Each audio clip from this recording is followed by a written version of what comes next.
Hi mga tiyay! So, kay ang permi ko lang gina-share diri kay ang akon nga morning routine.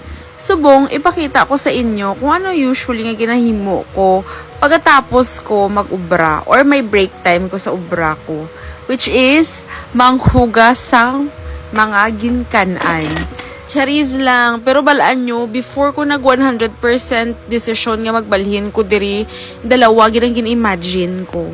Paano ako manghugas sang ginkanan, kag paano ako magsagob sang tubig palakat sa CR. Well, ang palakat sa CR, kung makita nyo ng red nga hose, amo na siyang solusyon ko sa pagsagob-sagob.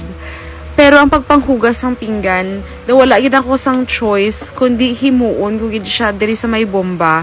Kag amo nang easiest way nga manghugas ako. As a person nga permiga dali struggle gid siya. Daw gina-romanticize ko lang gid yung life ko diri sa uma, guys. Pero